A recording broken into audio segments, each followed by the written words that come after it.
Je remercie une nouvelle fois Patrick de m'avoir invité à parler de la loi de santé, qui est effectivement un problème qui a beaucoup perturbé toute la gente médicale et paramédicale, je dois dire, dans les 3 années qui ont passé, et particulièrement l'année dernière.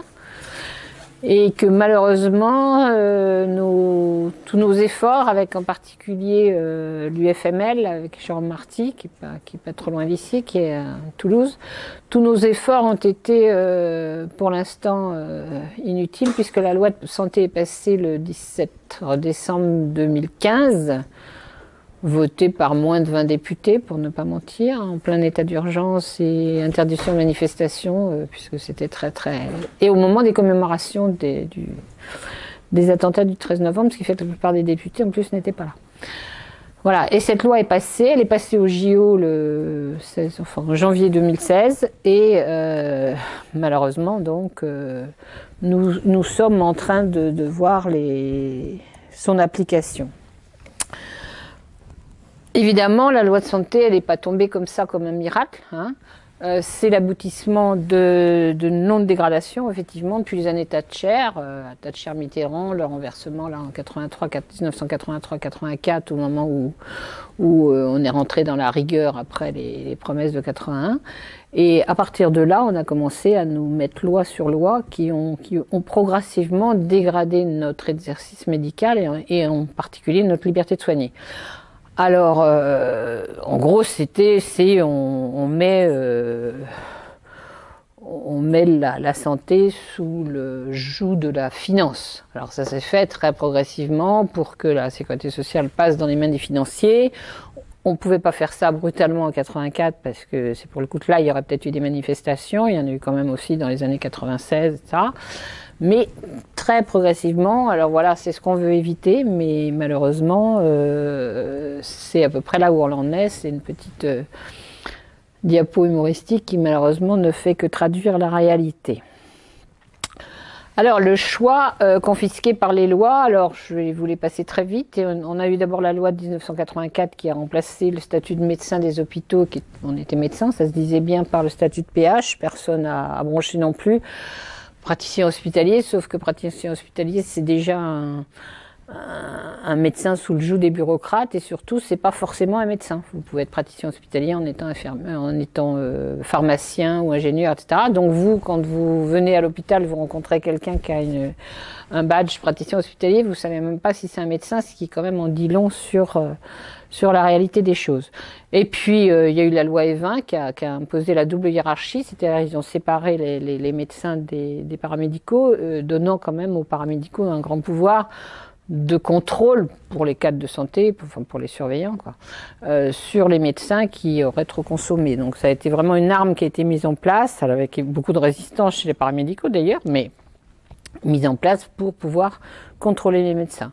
Et puis on est arrivé aux ordonnances Juppé, les fameuses ordonnances Juppé, pour les plus âgés d'entre vous, vous vous souvenez peut-être de nos grandes manifestations, effectivement, en tout cas sur Paris, qui ont duré 3 mois, où on ne voulait pas de ces lois qui cassaient la sécurité sociale et qui cassaient l'hôpital, le PASS, avec création des agences régionales d'hospitalisation, mais elles sont passées en mai 96, malgré tout ce qui s'était passé fin 95.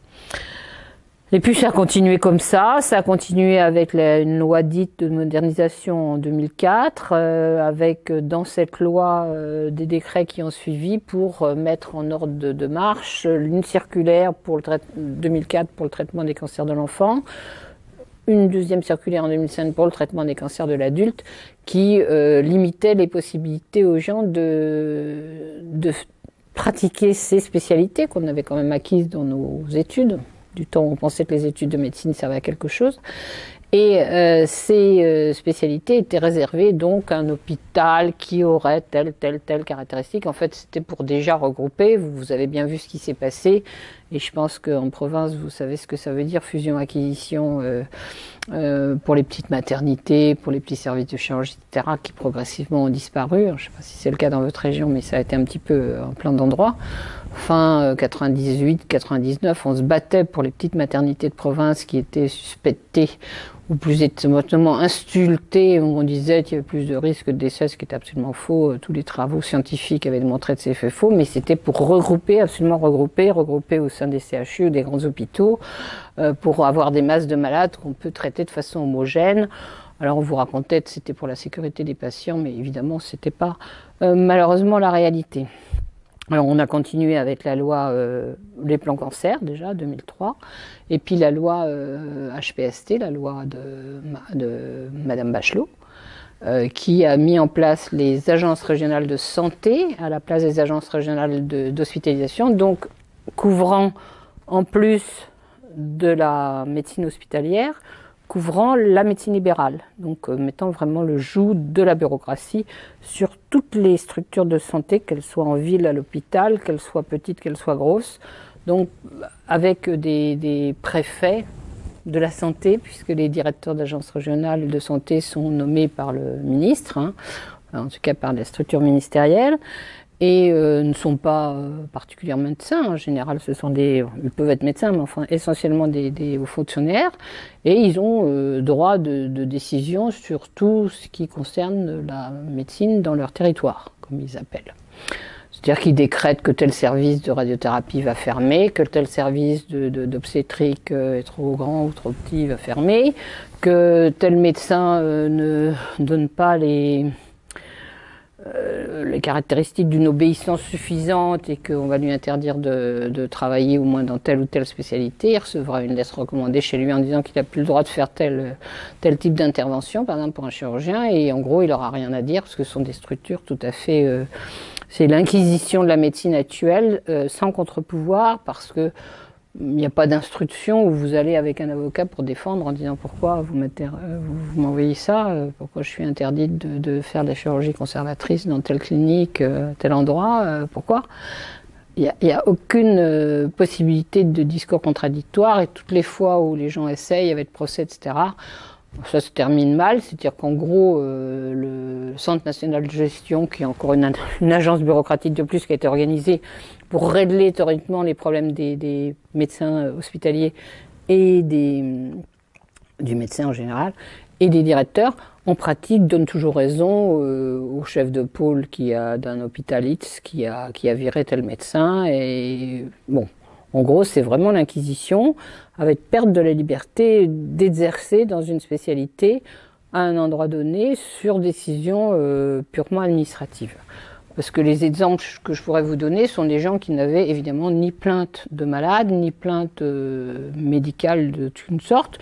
Ils avaient simplement, comment ils disaient souvent, ils disent qu'il y avait incompatibilité pour travailler en collectivité, comme ça, c'est le genre d'argument utilisé, mais c'est pas du tout des plaintes pour insuffisance professionnelle, enfin des sanctions pour insuffisance professionnelle.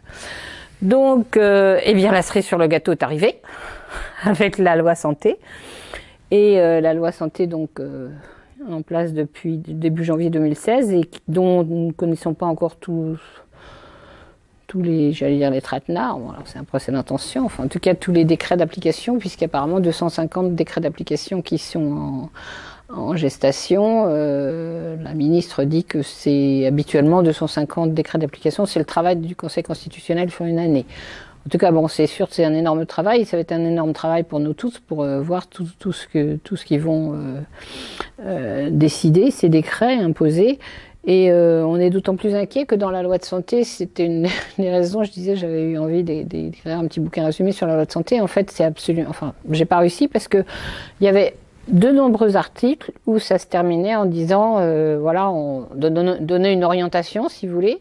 Et puis le détail sera régi par des décrets.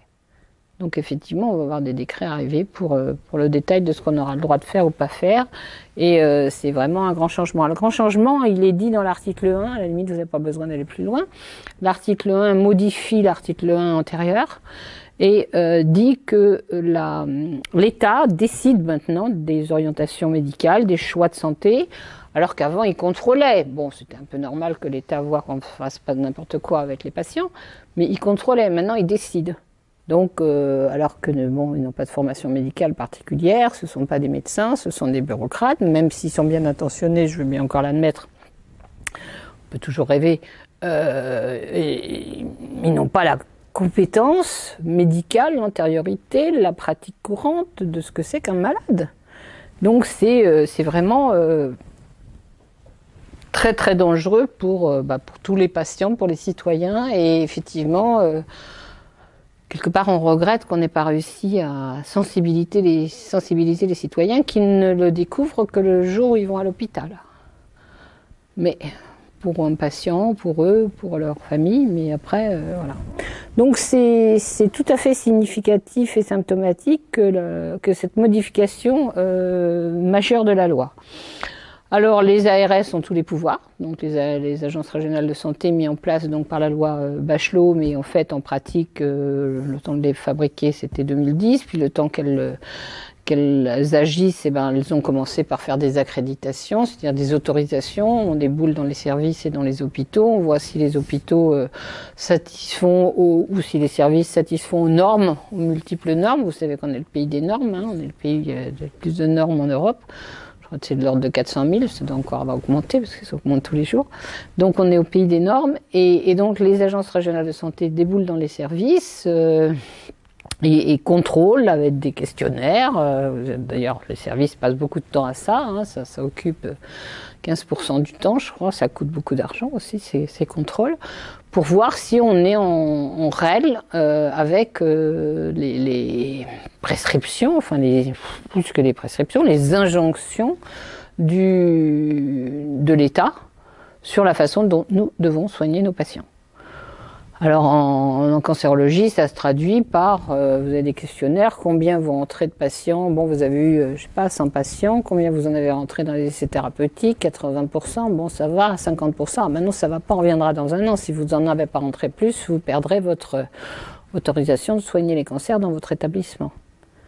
C'est vraiment ça l'accréditation. Alors après, il y a combien vous avez dépensé de flacons hydroalcooliques pour vous laver les mains. Par exemple, les quotas, un service de chirurgie qui fait de la cancérologie doit satisfaire également à des normes. Et donc, par exemple, pour la chirurgie de la prostate, du cancer de la prostate, il faut qu'un établissement, une clinique ou un service de chirurgie hospitalier public-privé, il n'y a pas grande différence puisque tout est sous le joug de l'État. Hein. Après, il peut y avoir des différences de financement, mais tout est sous le joug de l'État. Donc, si vous avez un service de chirurgie dans un hôpital ou dans une clinique X, privé ou public, il faut que vous fassiez au moins 20 chirurgies de la prostatétomie par an, sinon vous perdez l'accréditation, l'autorisation d'opérer ces cancers-là. Mais attention, c'est pas... Bon, le bon sens, on se dirait, bon, il faut qu'un chirurgien ait un peu l'habitude. Non, si vous avez 20 chirurgiens qui font chacun une prostate, ça va. Hein, ça pose pas de problème. Si vous avez un chirurgien qui fait 19 prostates, vous perdez votre accréditation. Ce qui est hallucinant. Alors, il y a des quotas en radiothérapie aussi. Il faut, par exemple, en radiothérapie, moi je connais un radiothérapeute qui irradiait des enfants depuis 50 ans, puisqu'il a fêté ses 50 ans de radiothérapie, donc avait une grosse habitude. Eh bien, il a perdu lors de sa dernière accréditation, en 2012-2013, son autorisation pour irradier des enfants, parce que dans les 4 ans précédents, il n'avait pas irradié assez de moins de 18 ans. Donc perdu l'accréditation, comme il dit très bien dans une vidéo. On ne regarde pas si je sais irradier ou si si mes malades sont contents, si j'ai des accidents, si tout va bien. Non, on regarde si la taille de la pièce où j'ai mis mon appareil de radiothérapie est aux normes et pas 10 cm de moins. Si elle fait 10 cm de moins, on ferme. On regarde combien j'ai fait que j'ai suivi de patients. On regarde si j'ai fait les questionnaires qu'il fallait pour les patients, même si c'est rempli de façon bidon. Après, on s'en fout parce que qu'est-ce que les qui contrôlent les gens. Donc, effectivement, c'est tout un poids administratif que vous connaissez probablement les uns les autres dans vos professions, parce qu'en fait, c'est de la bureaucratie à l'état pur. Associé à du harcèlement par les cadres qui sont au-dessus de vous, qui aboutit effectivement à un désespoir des soignants et des médecins. Et il y a quand même beaucoup de suicides, je disais, il y a quand même 2,5 suicides de médecins de plus que dans la population générale, ce qui prouve quand même qu'effectivement cette situation est absolument ingérable. Mais elle ne peut être gérable que si on se révoltait ensemble et qu'on dise on veut pas de ce système-là. Mais effectivement, ça ne pourra pas être les médecins seuls. Donc, qu'est-ce qu'ils font pour l'instant? Il y a, je sais pas, 57 chirurgiens de la science publique à Paris qui sont partis, qui ont démissionné. Ils sont partis à l'étranger, enfin, je ne sais pas le détail, mais en tout cas, ils sont plus à la paix. Les gens partent, hein, je veux dire, on nous dit déserts médicaux, mais on ne peut pas rester en étant sous le joug d'une bureaucratie qui nous dit quoi faire. Parce que c'est ça, donc là, en ce moment, elle nous fait le cinéma des... Enfin, on nous dit que c'est formidable, les maisons de santé, etc., qui vont être installées partout pour lutter contre les déserts médicaux. Mais dans ces maisons de santé, les gens, en gros, ils y vont 6 mois, puis après ils partent. Et de toute façon, il y a un décret qui avait été voté, j'en parlais, avant même la loi de santé et avant la manifestation du 15 mars de l'année dernière, 2015, où il y avait 50 000 soignants qui s'étaient réunis à Paris pour dire on ne veut pas de cette loi de santé, sans être entendus. Et ce décret était paru un mois avant et il expliquait très bien dans les maisons de santé, les médecins qui seront là, ou probablement les soignants aussi, les kinés ou autres, devront passer par l'agence régionale de santé pour faire valider les schémas de traitement, les protocoles de traitement qu'ils donnent à leurs patients. Donc c'est le décret, je crois que c'est 26 février 2015, on peut le regarder dans le détail, c'est invraisemblable, quoi. Ça veut dire que le médecin qui s'installe effectivement dans une maison dite de santé est d'emblée sous le joug, bon, indépendamment de tous les problèmes de remboursement dont on va un petit peu parler. Alors, donc les ARS imposent un schéma régional de santé. Alors ils vont décider, hein, c'est ce que je vous ai dit, à quel endroit on met les patients.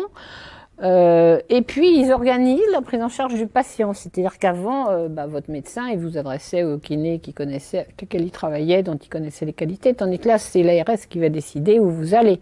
Et en particulier, elle fait le contraire de ce qu'on avait le droit de faire avant, c'est-à-dire que si dans votre maison de santé il y a un kiné, une infirmière, c'est ceux-là qu'il faut que vous utilisiez si vous êtes médecin. Vous travaillez avec ceux-là, alors qu'avant on ne devait pas, justement, on ne fait pas donner des patients aux gens qui étaient près de nous, puisque au contraire, ça paraissait un petit peu répartition d'honoraires. Mais bon, c'est comme ça maintenant, imposé. Les autorisations d'activité, on en a dit un mot, et les objectifs chiffrés par le ministère, et si on ne plaît pas, on sera fermé. Bon, pour les libéraux, c'est la fin de la liberté d'installation qui plane, elle n'est pas là, à chaque fois une petite résistance, mais on sait bien quand il y a des petites résistances comme ça, on habitue la population et on finit par dire que la population finit par dire oui c'est bien, il faut, de toute façon, ils n'imposeront pas aux gens de s'installer, je veux dire, les gens ils iront ailleurs ou changeront de métier ou feront pas ce métier-là, enfin je veux dire, on est encore dans un pays libre, tant que encore un certain temps on espère.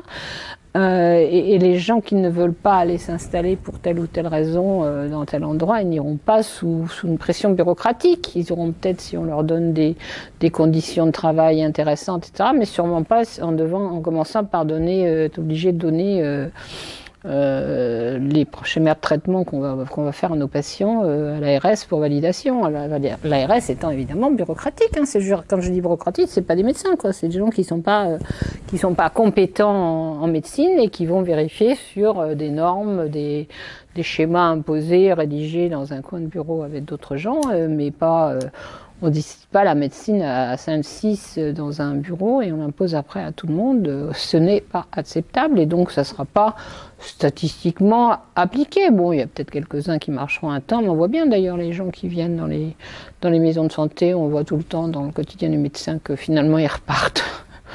Bon, tel Roumain qui est venu, voilà, il repart 6 mois après parce qu'il en a marre, ou 18 mois quand il a une bonne résistance, mais c'est pas possible.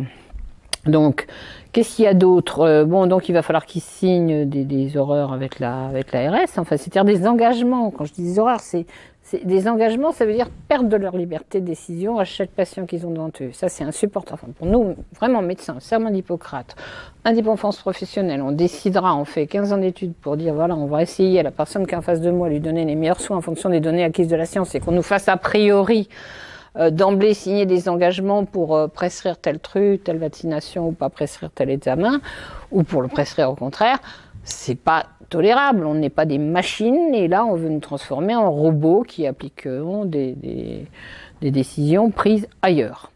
Alors, ils veulent nous faire le dossier médical partagé, c'est-à-dire qu'à chaque fois, vous allez voir un médecin qui a son ordinateur, il va taper votre examen clinique, s'il le fait, il va taper en tout cas vos résultats d'examen, il va taper tout ça, et hop, vous envoyez ça à l'ARS, à la complémentaire santé, à la sécurité sociale. Votre secret médical est piétiné.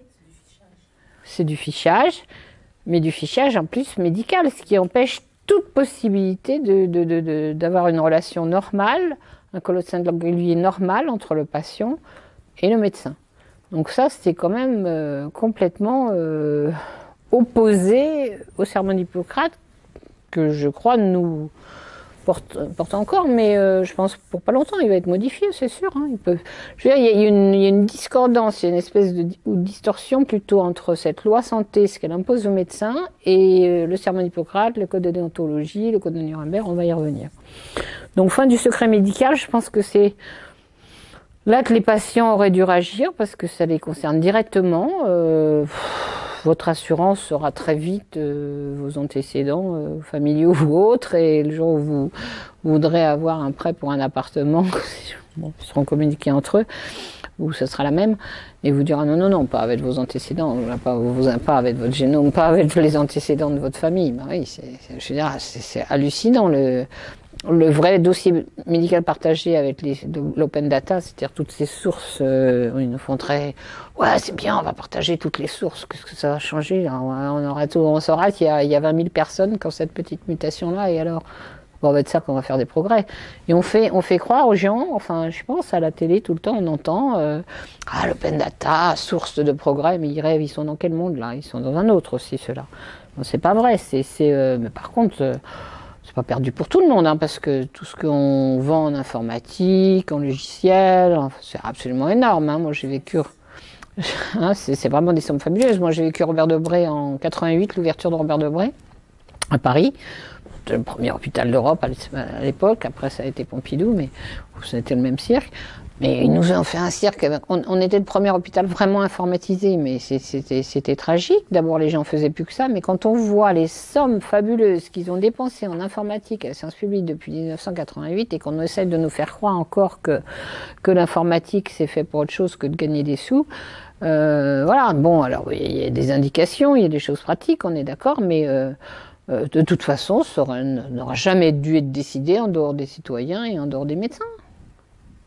C'est quand même le secret médical, ça nous concerne. Et bon, il eût été intéressant que les médecins arrivent à faire comprendre aux citoyens pourquoi ce secret médical est si capital, parce qu'ils l'ont un petit peu oublié. Mais en tout cas, c'est une réalité tragique. Alors, l'hôpital public, déjà, il y avait quand même une hiérarchie très pesante, hein, et c'était une hiérarchie qui était mise sous le joug des directions. Hein, bon, je raconte toujours, quand je suis arrivé à l'hôpital dans les années 70-80, quand le directeur avait quelque chose à dire à un chef de service, il montait le voir. Allô monsieur, est-ce que je peux vous voir, etc. Maintenant, il convoque le chef de service qui descend dans les 3 minutes aux ordres de l'administration. Mais c'est bon. C'est tout un symbole, mais qui va très au-delà du symbole, parce que c'est eux qui décident, qui donnent les moyens, qui donnent les... Et comme si ça suffisait pas, maintenant ils nomment les chefs de pôle. C'est-à-dire, vous savez, la loi Bachelot avait réuni les services en pôle.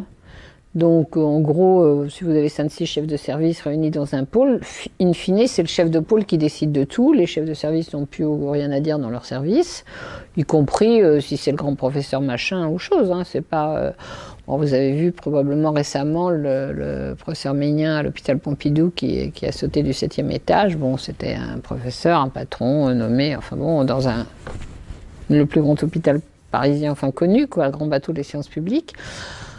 Il s'est suicidé et d'autres proches de Pompidou auraient pu en faire autant, parce que effectivement ils ont beau avoir même une réputation internationale, etc. Ils n'ont plus le pouvoir, ils ne font plus ce qu'ils veulent, on leur supprime leur bloc opératoire, par exemple. Non, vous n'opérerez pas tel malade, etc. Ah oui, c'est comme ça. Hein. Je veux dire, ils n'ont plus le pouvoir de décision. Et bon, je le dis quand même, effectivement, y compris les grands patrons, parce que, bon, dans l'imagerie populaire, le mandarin, non, mandarin, maintenant, il est rien du tout, il est sous le joug de l'administration. Alors, vous me direz que c'est un peu de leur faute aussi, ils n'ont peut-être qu'à réagir, mais en tout cas, dans la réalité, ils n'ont plus le pouvoir de décision, de répartition personnelle, de possibilité effectivement de faire des interventions prévues. Hein. Il y avait quand même eu, moi j'avais été quand même très frappée, je ne sais pas si vous vous souvenez du professeur Léon Thierry qui était le patron qui avait fait cette greffe de visage à une femme déformée. Quelques mois après, on avait défiguré. Quelques mois après, on avait appris qu'il avait eu interdiction d'opérer une dame qui devait opérer 8 jours après. Intervention annulée par la direction de l'hôpital Pompidou. Toujours le même hôpital Pompidou. Je veux dire, c'est assez hallucinant. Hein. Donc ils se battent, ces gens-là, ils font des lettres et tout ça, mais ils n'ont absolument aucun pouvoir. Alors, bon, il y a des détails comme la fin d'installation pour un médecin hospitalier de s'installer en libéral. Alors on nous dit qu'il y a des déserts médicaux, mais le praticien hospitalier qui est à l'hôpital, il n'a pas le droit de s'installer à l'hôpital, mais bon. Enfin, tout est un petit peu comme ça. Bah, les patients, c'est là qu'ils auraient dû se réveiller, mais manifestement on n'en est pas là. Ils seront soignés par des médecins aux ordres de fait, même si c'est pas leur choix, aux ordres de l'administration des financeurs selon des protocoles préétablis. Bon, c'est déjà le cas en cancérologie, hein, on a expérimenté le système en cancérologie, et surtout à partir du moment où on a fait ce fameux tiers payant généralisé, en fait c'était un rideau de fumée pour mettre en place les mutuelles complémentaires et leur donner plus de place. Et comme il y en a à peu près 600, 650, enfin le chiffre varie selon les auteurs, votre médecin traitant, normalement, quand il va vous prescrire un médicament, un antibiotique ou je ne sais quoi, il doit être en accord avec votre mutuelle, sinon vous ne serez pas remboursé. Donc, en fait, il va y avoir limitation des choix des médecins traitants pour vos soins en fonction de la mutuelle de chacun. Alors déjà, au point de vue administratif, c'est vachement pratique parce que s'il faut qu'il se rappelle que c'est telle mutuelle et qu'elle a telle possibilité, mais surtout, c'est évidemment une limitation de possibilités de soins.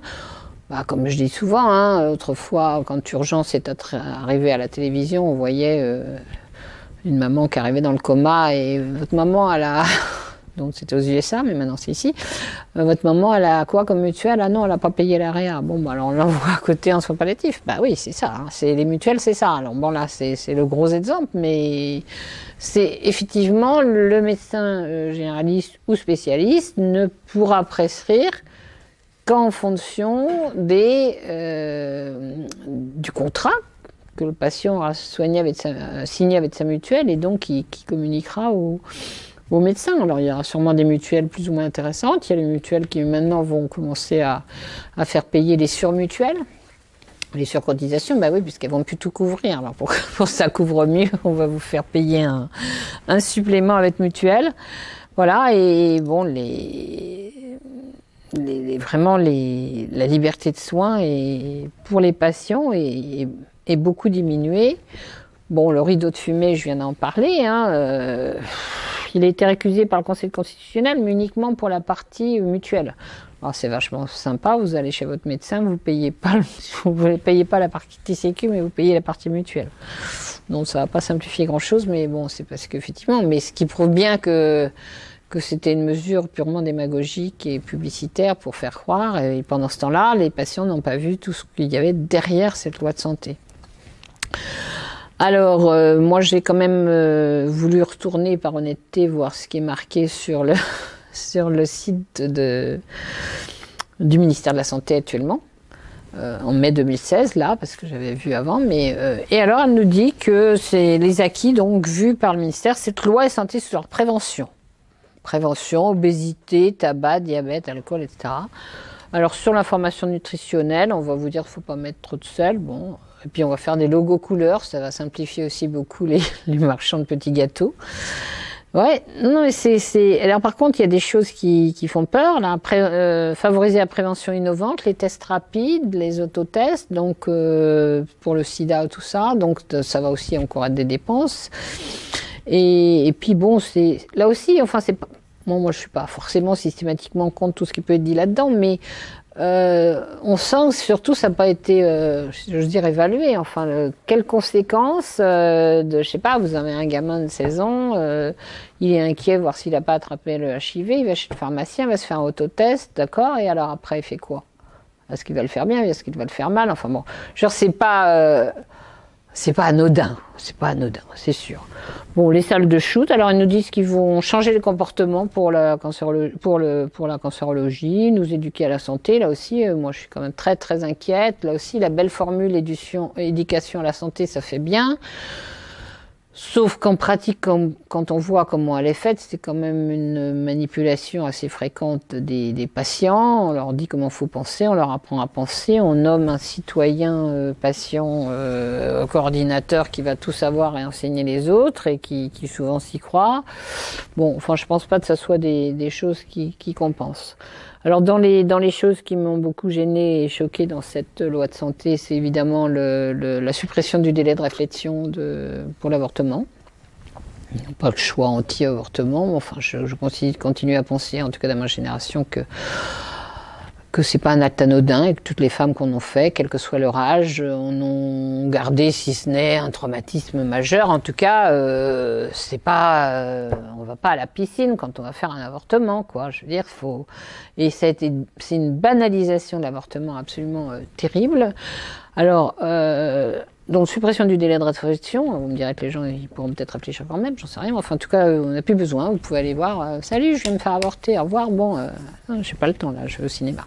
Bon, c'est vraiment la sensation que quelques petits lobbies font pression et pour peut-être qu'ils votent 3 voix de plus, on leur a donné ça. L'autorisation des centres de santé à IVG instrumentale aussi, là aussi l'IVG instrumentale c'est pas un acte anodin, il y a de temps en temps des ennuis, des hémorragies, etc. qu'on puisse le faire n'importe où, si j'ose dire, dans des endroits qui sont pas spécialement sécurisés pour ça. Alors on nous parle de sécurité d'un côté puis d'un autre, on banalise tout. Bon, le numéro national unique pour s'informer, à la limite c'est pas dramatique.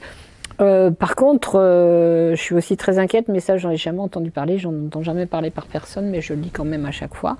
C'est que la pilule du lendemain, c'est pas négligeable, que nos jeunes filles mineures au lycée peuvent aller voir leur infirmière et puis demander la pilule du lendemain. La pilule du lendemain, c'est des hormones, c'est des modificateurs endocriniens, c'est des perturbateurs endocriniens. Si c'est fait à répétition, c'est pas du tout anodin sur le corps de la femme, comme les avortements à répétition sont pas anodins, et il y a certains qui les mettent en cause comme facteur éventuellement qui favorise le cancer du sein, parce que quand on a un accouchement normal, une grossesse normale puis un accouchement normal, apparemment les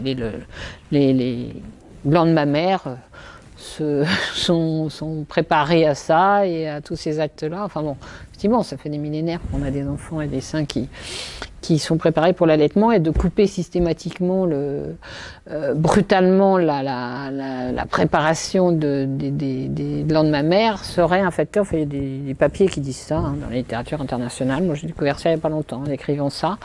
Dans les facteurs qui éventuellement peuvent être un facteur de risque du cancer du sein. Bon, c'est peut-être pas majeur, ça justifie pas forcément de refuser un avortement.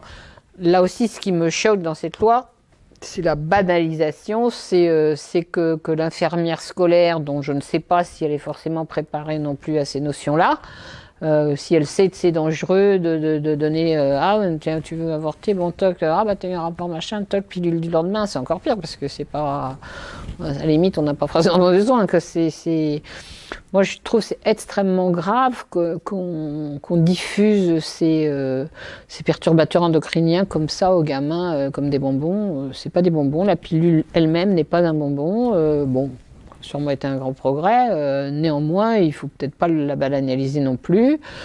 C'est quand même des médicaments, quoi. Faut être simple. Hein. Donc voilà, moi je trouve, surtout le délai de réflexion, c'était le pire. Alors qu'est-ce qu'elle nous dit? C'est toujours elle, hein. sur la citation de innover pour consolider l'excellence de notre système. C'est sympathique d'ailleurs, parce qu'elle croit que notre système est encore excellent. Alors là, on nous fait une pub sans nom pour le virage ambulatoire. Moi, je suis désolée, le virage ambulatoire, bon, c'est bien de faire des soins externes quand c'est possible, pourquoi pas, bien sûr. Enfin, moi, j'ai quand même vu beaucoup de patients galérer parce qu'ils venaient faire leur chimio le matin en ambulance et ils repartaient le soir en vomissant 2 heures dans la voiture, dans les embouteillages, parce qu'il n'y avait pas de lit le soir, suppliant, on ne peut pas me trouver un lit, vous pouvez pas me trouver un lit. Mais bon, je veux dire, c'est évident que c'est pas toujours un confort. Pour la chirurgie ambulatoire, c'est pas toujours un confort non plus, parce que, et surtout pas une sécurité. Et puis, ne serait-ce que sur l'angoisse, quoi. La nuit, à 3 heures du matin, j'ai un petit peu mal ci, j'ai un petit peu mal là. Même les sorties précoces, on voit bien que, je sais pas, maintenant, pour une prothèse de genou, un truc comme ça, on sort, on opère le mardi, on sort le samedi. Le dimanche ou le lundi, vous avez des coups de téléphone, je suis inquiète, un truc, bon. Évidemment, il y avait quand même intérêt à ce que les gens soient surveillés, pour les accouchements aussi, hein. Et les césariennes aussi. Ouais, c'est de 10 à 14 jours. Ouais, c'est hallucinant, quoi. Je veux dire, là. Et indépendamment de la sécurité purement physique, je pense que l'angoisse des mères ou des opérés est majeure. Et je croyais que l'angoisse, c'était pas bon. Mais bon. Virage, alors, où ils sont quand même extraordinaires, parce que ils disent que tout le monde réclame ça, les citoyens, les médecins. Bon, je sais pas, j'ai pas entendu les gens réclamer tant de ça, le virage ambulatoire. Bah, évidemment, il est clair quand même que l'intérêt, c'est qu'il n'y a pas de personnel la nuit, hein. Je pense qu'il faut être simple. Mais enfin, c'est sympa l'idée, mais après la panique, des fois, on les a au téléphone. Bon. Voilà, donc le service hospitalier va être fondé complètement par l'administration, sans les médecins. Ils ont fait ça tout seuls, hein, il n'y a pas eu de... Enfin, j'imagine que vous n'avez pas été plus contacté par les ARS locales pour faire cette loi. Elle a été concoctée sans les médecins, sans les infirmières, sans les kinés, enfin pour chacun son domaine, sans personne, quoi. C'est complètement inadmissible, parce qu'à partir du moment où ça a été concocté sans, c'est pas au nom du pouvoir médical, c'est au nom du savoir médical, qui quand même, je veux dire... mais maintenant, il y a des actes, même les kinés, c'est pareil. Moi, j'ai une amie kiné, elle me dit « Ah, mais j'ai pas le droit de faire tel truc. » J'ai appris pourtant qu'être thermofocale, j'ai oublié comment ça s'appelait, mais parce que c'est pas dans les actes autorisés par l'ARS. Bah voyons, l'ARS, elle sait mieux que la kiné, hein, c'est clair. Voilà, donc en gros, on nous explique quand même qu'il faut garantir j'aime bien cette phrase, c'est celle du ministère, hein, garantir un écosystème favorable à l'innovation. Mais ça dit très très bien ce que ça veut dire. Effectivement, ils veulent qu'on fasse de plus en plus d'essais cliniques, d'expérimentation, pour favoriser, en gros, on remplace les médecins par des ingénieurs ou par des informaticiens qui vont nous dire faut traiter comme ça. Et j'ai vu cette phrase. Alors je disais l'autre jour, j'ai pas réussi à avoir plus d'informations là-dessus, mais il va falloir fouiller. Où on nous dit les délais concernant les essais cliniques vont dès à présent passer de 18 mois à 2 mois. Ça doit vous dire en d'autres termes qu'on va beaucoup plus vite autoriser un essai clinique que cette bureaucratie qui mettait 18 mois à vous autoriser à faire tel essai, maintenant ça va être 2 mois. Voilà, c'est grave de chez grave, voilà. Et puis alors, ce qui est grave aussi, faire évoluer les métiers de la santé. Alors on reconnaît de nouveaux métiers, le métier d'infirmier clinicien, on repense la place de certains, et des sages-femmes par rapport à certains actes, etc. Alors, il y a des choses plus ou moins graves, mais le pharmacien qui va vacciner, l'infirmière qui va faire le boulot du médecin, son boulot va être fait par l'aide-soignante, et l'aide-soignante, son boulot va être fait des fois par le gardien de la clinique le soir, ou s'il y a un malade qui crache et qu'il faut aspirer, s'il n'y a personne, il aura le droit de le faire. Je ne sais pas s'ils se rendent compte à quel point les risques médico-légaux qui vont être pris par ces gens-là, quand ils vont accepter de le faire. Les gaz artériels aussi, maintenant c'est les aides-soignantes qui sont formées en 15 jours pour faire des gaz. C'est quand même piquer dans les artères, c'est pas rien, c'est douloureux, c'est pas rien, quoi. Mais là aussi on leur demande pas leur avis, ça, hein, Voilà, alors donc effectivement, les pharmaciens en particulier, je reviens sur les médecins parce que ça m'inquiète particulièrement. Un vaccin, c'est un acte par définition médical. en fonction des antécédents et familiaux. On dit bien quand même, au moins pour Dieu sait si le garde d'asile est une vaccination dangereuse et injustifiée, mais au moins quand même les gens qui vous disent on a un antécédent de scléroplaque dans la famille, ils ont le droit d'y échapper. J'imagine pas que le pharmacien va passer des heures à interroger le patient qui va vacciner, le pauvre. D'ailleurs, ils ont refusé, mais ça fait rien, c'est dans la loi. Moi, je me souviens très bien qu'il y a eu plein de papiers sur les réseaux sociaux, comme quoi c'était interdit.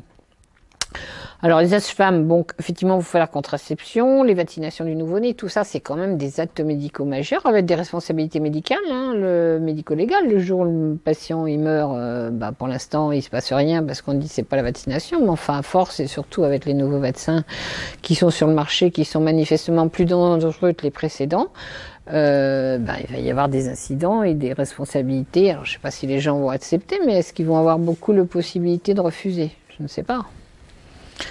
Voilà. Bon, enfin, c'est les nouveaux, ce qu'on appelle les nouveaux métiers. Si il n'y a plus de médecins, c'est pas grave, de toute façon, on va vous remplacer. Alors ça, c'est toujours notre ministre qui nous dit que le plan médecine du futur vise à multiplier les collaborations entre différents secteurs pour donner du sens aux stratégies industrielles. Donc ça vous dit bien ce que ça veut dire, c'est-à-dire qu'effectivement le malade n'est plus un patient qu'on va soigner individuellement pour lui, on va entrer ça dans des stratégies industrielles de santé qui seront régies par les open data, là, avec la télémédecine et tout ce qu'on veut, enfin tout ce qui n'est pas de la médecine, quoi. Donc le soin disparaît, on fait de l'ingénierie, on va nous remplacer par des ingénieurs de santé publique ou de santé tout court. Alors la transparence, ils ont joué sur la transparence avec le droit à l'oubli, mais comme je dis, avec le dossier médical partagé, c'est assez difficile d'avoir un vrai droit à l'oubli, donc c'est encore du rideau de fumée. Le don du sang pour les homosexuels, bon. Alors ils nous promettent les actions de groupe en santé. Pour l'instant, le décret n'est pas sorti parce qu'il il avait été autorisé l'année dernière des actions de groupe devant les tribunaux. Mais pas en santé. Bon, moi je demande à voir, moi. Voilà, et évidemment toute cette mise en place de la bureaucratie est quand même insupportable pour les gens qui sont, y compris à l'intérieur. C'est-à-dire dans les ARS, il y a des burn-out pas possibles, il y a des démissions, il y a des manifestations, parce que à l'intérieur des ARS, ils voient bien qu'ils font un travail invraisemblable. Le directeur général dit c'est comme ça, mais les anciens inspecteurs des médicaux ou pharmaciens de santé publique, ils avaient quand même une certaine éthique dans le boulot, ils avaient des habitudes, etc. Ils ont été réintégrés dans les ARS et maintenant il faut qu'ils appliquent. Ils n'ont plus rien à dire. En général, on met un petit cadre qui vient de l'ENA ou d'ailleurs, qui a 30 ans de moins qu'eux et qui leur dit ce qu'il faut faire. Donc il y a beaucoup de désespoir au sein des ARS, au sein de toute cette bureaucratie. Et même l'IGAS qui a fait un rapport, donc l'Inspection Générale des Affaires Sociales, mais bon, les rapports d'alerte de l'IGAS, ils s'accumulent aussi. Voilà, c'est le tribunal de la technocratie, tout le monde fait tableau, personne ne sait à quoi ça sert. Bon, il y en a long, hein, si vous avez envie d'aller le lire, c'est un petit roman, le rapport de l'IGAS 2013 sur la technocratie. Voilà. Donc, nos piliers de notre travail vacillent avec cette loi, puisque le droit au libre choix du malade de son médecin, par le malade de son médecin, qui était quand même dans l'article 1 du Code de santé publique, qui y est encore quelque part, mais là aussi il va sauter par un décret quelconque, ils vont enlever un mot, hein, parce que il est incompatible avec ce que nous impose cette loi, et en particulier la nécessité pour les médecins de respecter les normes et les injonctions thérapeutiques imposées par les ARS. Et puis, pour le malade, j'en ai pas encore parlé, mais son médecin va... Jusqu'à présent, les réseaux, c'était pour l'optique et le dentaire. Hein, mais là, il suffit d'un petit décret, effectivement, qui fasse descendre de 80% à 60% la part de remboursement par la Sécurité sociale pour que ça donne le droit aux réseaux fermés d'exister aux mutuelles, d'avoir des réseaux fermés. Donc votre mutuelle, d'ici peu, elle va vous dire non, vous n'allez pas voir monsieur un tel qui est à côté de chez vous, là, le docteur un tel, il ne fait pas partie de mon réseau, alors vous ne serez pas remboursé. Vous allez aller voir celui qui est à 80 km, et ça, à mon idée, ça va toucher particulièrement les gens qui sont en province, parce que, enfin, à Paris, maintenant, il y a aussi un désert médical, apparemment, mais... Donc, vous allez effectivement ne plus avoir rapidement le droit de choisir votre médecin. Déjà, votre médecin n'a plus le droit de choisir votre traitement, mais vous n'aurez plus le droit de choisir au moins le contact humain que vous auriez envie d'avoir. Donc ça, c'est bafoué, ça me paraît complètement inapplicable en pratique. En cancérologie, c'est déjà le cas, hein. On est dans des réseaux fermés, vous allez voir quelqu'un, mais on vous dit non, il faut aller à côté. Donc on impose au plan cancer un système unique et totalitaire pour le traitement, mais ça va généraliser. Et par ailleurs, on est en pleine opposition avec notre code de déontologie qui dit que le médecin ne doit en aucun cas et aucune circonstance abandonner son indépendance professionnelle. Alors là, il faut qu'on m'explique comment faire. Marisol Touraine m'explique comment faire. Je vous l'expliquerai. Mais là, voilà. Donc en fait, en pratique, on nous a imposé progressivement un changement de système de référence, un changement de paradigme, enfin, qu'on appelle ça comme on veut.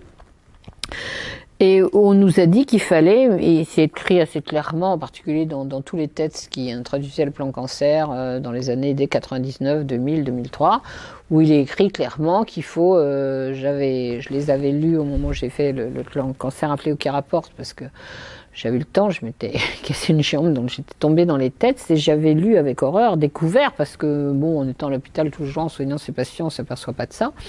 J'avais découvert qu'ils écrivaient tout à fait en toutes lettres, vous pouvez les retrouver, hein, ce sont les textes officiels, qu'il faut une acculturation, qu'il faut changer de système de référence, qu'il faut passer d'une médecine individuelle à une médecine collective au profit de la collectivité. Et de fait, une médecine de masse reposant sur l'intérêt financier, évidemment, puisque à terme, il faut imposer des schémas de traitement, il faut imposer des types de médicaments, il faut imposer de la rentabilité. Et la rentabilité, effectivement, c'est pas l'acte médical ou infirmier qui va passer 1 heure avec son patient pour lui remonter le moral qui est intéressant. En termes financiers, c'est pas intéressant du tout, donc il faut supprimer tout ça, ce qu'ils ont pas tout à fait réussi à ça, mais c'est pas remboursé, non, voilà. Donc progressivement, nous médecins et soignants aussi, j'imagine, nous sommes robotisés. Je disais qu'il y a une vidéo là qui m'a frappée sur le site Aide-soignant, je crois, de Facebook, où c'est j'ai été vue plus d'1 million de fois, mais ça vaut le coup de la diffuser, vous l'avez vu. C'est absolument terrible. En gros, elle raconte comment sa cadre de santé, qui n'est plus sa surveillante, qui n'est plus une infirmière aussi, qui est une cadre de santé, lui explique gentiment d'ailleurs, mais enfin lui dit t'inquiète pas, mais je suis toute seule aujourd'hui là, un patient, je suis toute seule, c'est pas grave, tu fais ce que tu peux, tu t'affoles pas, on se retrouve à 10h, les toilettes je pourrais pas, tu fais VMC, c'est ça, visage, main, cul, voilà. Mais regardez là, c'est hallucinant, il faut quand même que les gens la regardent, c'est pas une plaisanterie, c'est pas une vidéo humoristique pour essayer de montrer aux gens comment la souffrance des soignants à l'hôpital et les conséquences sur les patients. C'est une vidéo tout à fait réaliste, hein. Tous les gens qui ont été à l'hôpital, qui sont à l'hôpital, disent oui, c'est réaliste. Sonia, on n'est que 2 aujourd'hui. Tu t'inquiètes pas, tu t'occupes des toilettes du 2e étage et on se retrouve à 10h, ok? Le 2e étage toute seule? Oui, le 2e étage toute seule. Si ça coince, VMC. VMC, c'est un appareil? Non. Visage, main, cul. L'essentiel, quoi. Ok, d'accord. Sonia, tu t'occupes du lever et de la promenade d'entretien des étages 1 et 2. On se retrouve à 11h, ok? Ok, les étages 1 et 2 toutes seules? Oui, si ça coince, tu fais le 1 sur 3. Le 1 sur 3, c'est quoi ça? Tu sautes un résident sur 3. Ils marcheront demain, ok? Bon, ok. Sonia, tu t'occupes des repas des étages 2 et 3 et on se retrouve à 13h, ok? Ok, pour donner à manger, les 2 étages, toutes seules? Oui, si ça coince, tu... Ah ouais, Ok? De toute façon, ça va tout au même endroit. Hein. Ah bon, ok. Sonia, tu amènes les résidents des étages 1, 2, 3 et 4 en salle d'activité. On se retrouve à 16 h, ok? Ok. Les 4 étages. Et si ça coince? Si ça coince, tu laisses les résidents du 2e et du 4e devant la télé. Ok? Ok. Maltraiter les résidents. Vous trouvez ça normal, vous? Donc je crois qu'il faut diffuser ça en dit long. Bon, ça donne pas de solution, mais ça dit quand même que ce système déraille. Alors quand on nous dit l'excellence de notre système de santé, il faut arriver un petit peu faut arrêter, il faut avoir au moins un petit peu de pudeur, quoi. Et qu'on voit, on écrit un papier sur le Lancet, le ministre et je sais plus, enfin bon, la ministre et quelqu'un d'autre, je sais plus, sont allés peut-être le président de la République, tout simplement, sont allés en Angleterre pour expliquer l'excellence de notre système de santé comme modèle. Merci docteur, on va leur passer cette vidéo. C'est terrible, hein, elle est terrible, mais il faut vraiment la diffuser. Hein. Donc voilà, donc nous sommes robotisés, les patients, bon, c'est des objets, ça fait déjà longtemps, donc on les lavera pas en entier, puis si pour les faire manger, ben, on pousse, hein, parce que de toute façon ça va dans le même trou, c'est ça qu'elle dit aussi à un moment. Avec des strains de gavage, c'est encore pire que ce que j'imagine. Non, c'est ça, et c'est vraiment, c'est quand même très très grave.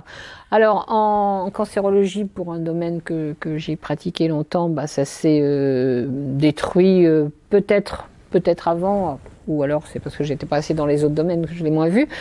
Mais en tout cas, nous, on a eu les textes, qui nous expliquaient qu'on n'avait plus le droit de décider et qu'il fallait effectivement aller en réunion de concertation pluridisciplinaire où on prenait des décisions collectives fondées non pas sur un examen clinique d'un patient, sa présence et la présence de son médecin traitant, mais bien fondées sur des critères, la maladie, carcinome du poumon, une méta ou pas de méta, etc. Ça, on tape sur l'ordinateur, ça donne tel traitement standardisé ou tel essai thérapeutique et on passe au suivant et le médecin qui représente le patient aura lui expliquer que la réunion a décidé de. Ah mais je voudrais autre chose, faut qu'on en parle à la réunion. Donc voilà, donc moi effectivement on a vécu ça très mal parce que ça s'est aggravé progressivement.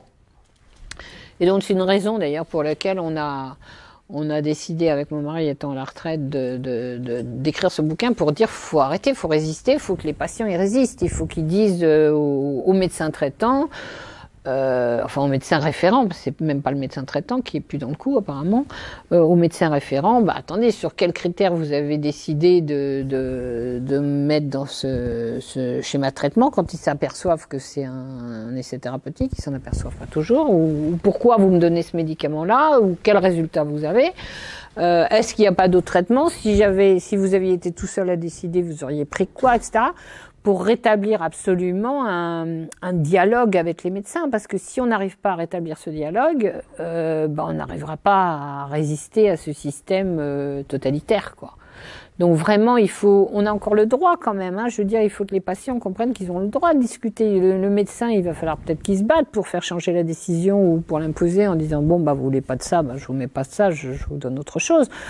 Mais on ne peut pas faire autrement, comme quand on vous dit qu'un malade est inopérable, il faut absolument dire au malade que il est peut-être inopérable, pourquoi pas, c'est peut-être vrai, maintenant qu'il prenne son dossier en main et puis qu'il aille voir le chirurgien, que le chirurgien lui-même sur le scanner prenne la demi-heure pour regarder avec lui pour voir s'il est vraiment inopérable, parce qu'il y a quand même tout un tas de malades qui sont curables par une chirurgie précoce et qui ne sont plus opérés parce qu'à la réunion de concertation pluridisciplinaire, on a dit on va commencer par la chimio, du coup le chirurgien, on lui a pas demandé son avis, il était prestataire de service. Il faut aussi que les chirurgiens ils reprennent leur place dans cette chaîne et qu'ils se défendent et qu'ils n'acceptent pas les oukases de la chimiothérapie forcément d'emblée.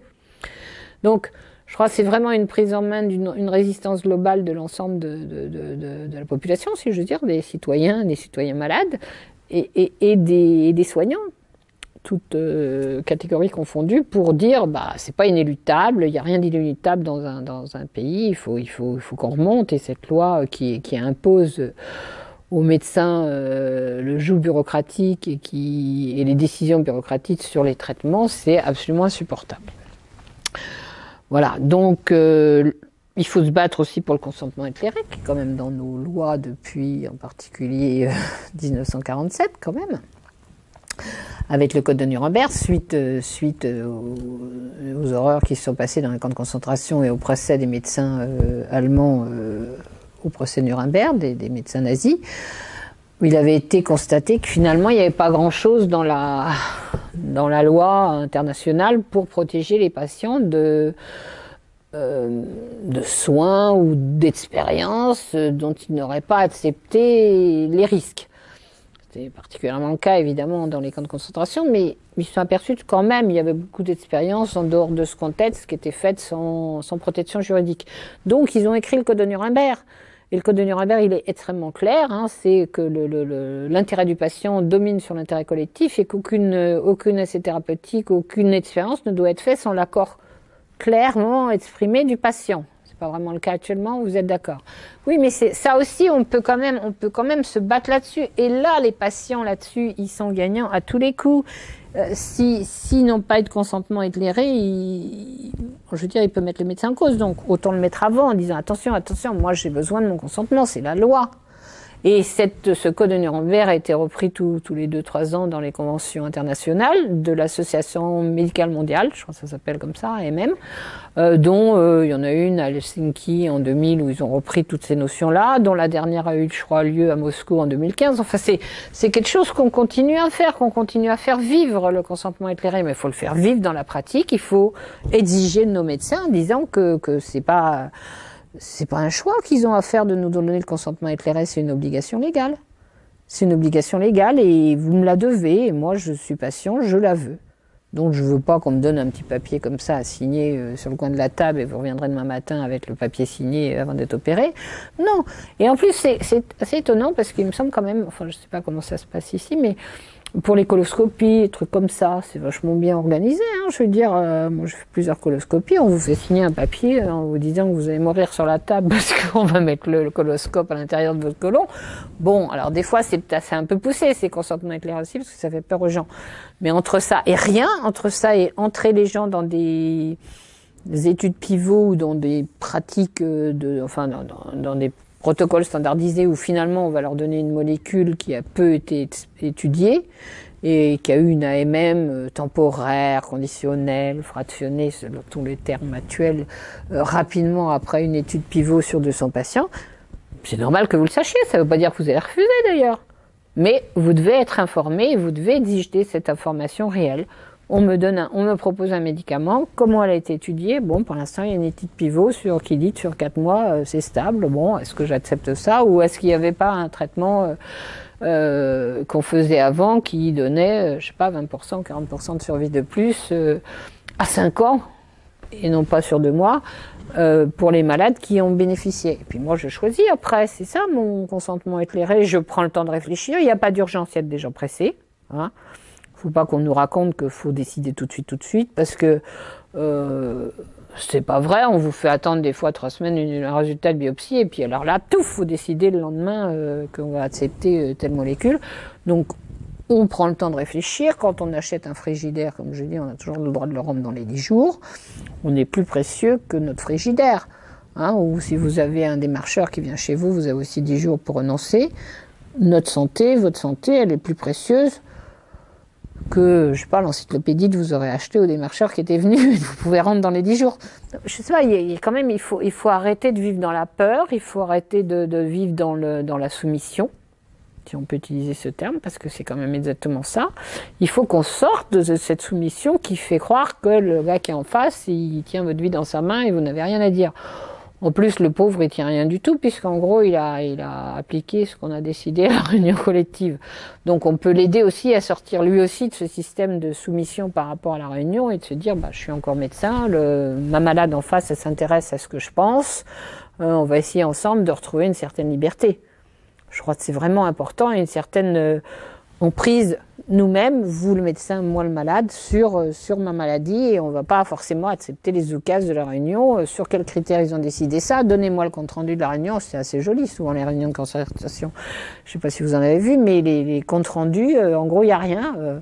C'est traitement hors protocole ou traitement sur le bon protocole, oui, on met une croix, on met les gens qui étaient présents, et il n'y a aucune justification des décisions prises.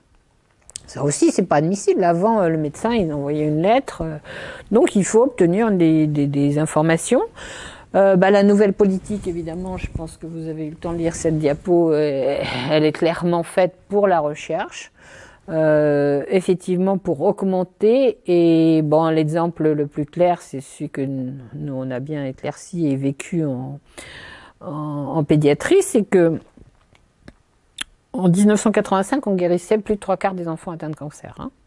Donc, a priori, on n'avait pas besoin de faire des essais thérapeutiques chez plus de 20% des enfants, puisque c'était que les 20 ou 25% de ceux qui rechutaient ou qui ne marchaient pas dans les traitements conventionnels qui auraient dû bénéficier d'essais thérapeutiques.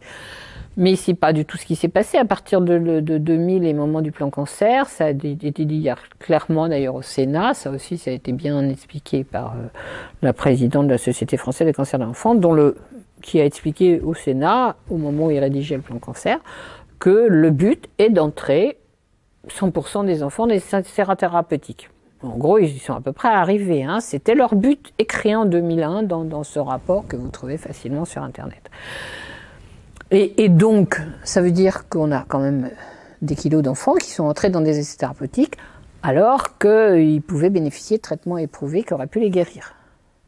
Donc, qu'est-ce qui s'est passé? On a les chiffres, puisque il y a 1700 enfants par an à peu près atteints de cancer, hein, de moins de 15 ans, donc on prend ces chiffres-là. Et eh bien, il y avait dans les années 2008 1100 essais thérapeutiques pour ces 1700 enfants. Et au-delà de 2012, c'est au moins un essai et demi par enfant. Par essai par enfant, ça veut dire qu'ils rentrent tous dans des essais thérapeutiques et souvent ils en ont un de plus. Alors ça peut être un de plus sur une radio, enfin sur un traitement pour la douleur en plus, mais enfin ils ont au moins un essai et demi par enfant atteint de cancer. Voilà, c'est maintenant. Et alors, dans l'absolu, on dirait c'est pas grave. Si, c'est grave parce qu'à partir du moment où effectivement ce sont des traitements standardisés où il n'y a plus du tout d'adaptation individuelle à chacun. Contrairement à ce qui se raconte, on met à tout le monde pareil, sinon c'est pas un essai thérapeutique, on peut rien en déduire. Donc tout le monde pareil, et donc il y a des pertes évidemment de chances de survie, puis c'est homogénéisé, les gens sont plus habitués à essayer de regarder le gamin de près pour voir pourquoi il tolère pas bien ça, si son genou il a pas diminué, c'est peut-être que la dose elle est insuffisante, on vous dit ah non, hors du protocole point de salut, non aussi, hors du protocole le salut justement, mais on n'a plus ce choix puisqu'il n'y a plus de service où on peut faire autre chose que ce qui est imposé par la hiérarchie qui vient d'en haut. Voilà, alors chez les adultes on n'en est quand même pas tout à fait à ça, c'est-à-dire tous les adultes ne sont pas absolument rentrés dans les essais thérapeutiques, mais c'est l'objectif de l'Institut National du Cancer. Si vous tapez Institut National du Cancer, vous voyez les objectifs. En 2003, on vous disait améliorer la survie, mais maintenant on vous dit non, c'est trop court comme délai pour savoir si on peut améliorer la survie. Et maintenant on vous dit l'objectif c'est entrer le maximum de gens dans les essais thérapeutiques et chaque année on vous dit c'était 38 000, maintenant c'est 42 000, enfin on est content. Bon, ils sont pas au 100% des enfants, mais ça monte régulièrement. Et en tout cas c'est l'objectif. La Sciences Publiques Hôpitaux de Paris, mon ancienne organisation où je travaillais, sur sa page recherche, comme publicité, si j'ose dire, dit qu'ils sont formidables à la science publique parce qu'ils sont nombreux, bien organisés et que donc ils peuvent offrir les plus grandes cohortes de malades pour les essais thérapeutiques. Ils sont contents de ça. Je sais pas moi, si vous arrivez à la paix, vous avez une fracture de genou, vous n'avez pas forcément envie de rentrer dans un essai. Vous n'êtes pas venu aux urgences orthopédiques pour avoir forcément un essai thérapeutique sur le dernier anticoagulant à la mode. Parce que ça n'atteint pas quand même que la cancérologie. Ça atteint effectivement tout le reste, la réanimation, l'obstétrique, etc. Donc vraiment on est mal quoi. On est dans une situation où les patients sont utilisés comme objet, s'ils ne réagissent pas, mais s'ils réagissent, ça peut changer, où les médecins sont robotisés et assommés, en fait, quand même, beaucoup, parce que comment réagir? C'est vrai que c'est pas très simple, parce que si on réagit, on se fait virer, on se fait insulter, on se fait calomnier, on se fait diffamer, enfin bon, c'est pas non plus très très facile, mais il n'y a quand même pas d'autre solution que et patients, et médecins, et sages-femmes, et kinés, etc., réagissent, parce que sinon... Voilà, mais c'est pas très facile et bon, il y a une réunion là qui est prévue, je crois, le 11 juin à Toulouse des soignants au sens large, c'est-à-dire toutes catégories confondues, y compris les médecins, organisée par l'UFML le 11 juin à Toulouse. Si vous tapez UFML, vous allez trouver. Où les gens essayent de réfléchir comment réagir, quoi, parce qu'il n'y a pas de solution miracle, hein, donc voilà. Donc, évidemment, tout ça, c'est au bénéfice de Bitpharma, mais pas seulement, hein, parce que Bitpharma, après tout, la pharmacie est là pour vendre ses médicaments, finalement, c'est logique. Mais évidemment, de tous ceux qui... ses affiliés, on va dire. Voilà, donc il faut augmenter l'inclusion des patients, et puis on nous guide les prescriptions. Donc la liberté de traitement en fonction du malade qui est en face de vous, ben, pour l'instant, et de son histoire singulière, sa réalité à lui, enfin du malade, quoi, pas de l'objet qui a un cancer ou qui a une fracture de jambe, du malade avec son histoire, voilà, c'est fini. Donc voilà, on peut s'arrêter là puis en discuter si vous voulez, parce que ils ont effectivement utilisé toute cette bureaucratie pour arriver aujourd'hui à un état où on est robotisé, quoi. Voilà. Bon, les agences, ça coûte les yeux de la tête, hein. Je sais pas si vous avez une idée, 2,5 milliards d'euros de fonctionnement des agences. Alors elles étaient en 2011, donc ça n'a jamais dû qu'augmenter. Et puis voilà, on les multiplie, chaque jour on les multiplie. Donc là, c'était les 18 agences qu'on avait répertoriées dans le rapport de Monsieur Bure, le sénateur qui avait fait un rapport en 2011, mais il disait qu'il ne savait pas combien il y en avait. Si vous lisez le rapport du sénateur Bure, il dit « J'en ai trouvé 18, mais il y a plein d'observatoires, etc. » Mais effectivement, on en crée tous les jours. Donc voilà, donc faut vraiment qu'on réagisse ensemble. Hein. Là, pour l'instant, il y a l'Inquisition, je vous en ai parlé, et puis les procédures de l'Inquisition, effectivement. Si vous avez eu des médecins qui ont des plus ou les restes de votre coin. Alors il y a peut-être là aussi il y a des différences individuelles, j'imagine qu'il y a des directeurs d'agences régionales qui sont plus ou moins totalitaires. Mais enfin en tout cas ils ont la possibilité de l'être puisqu'ils ont tout pouvoir sur tous les gens qui dépendent d'eux, sur la fermeture des services, sur la fermeture. Voilà. Donc voilà, on n'est pas brûlé en place de grève et je suis en train de vous parler, mais on en est là. Voilà, on peut peut-être s'arrêter là, et puis si vous voulez qu'on discute 3 minutes, merci à vous.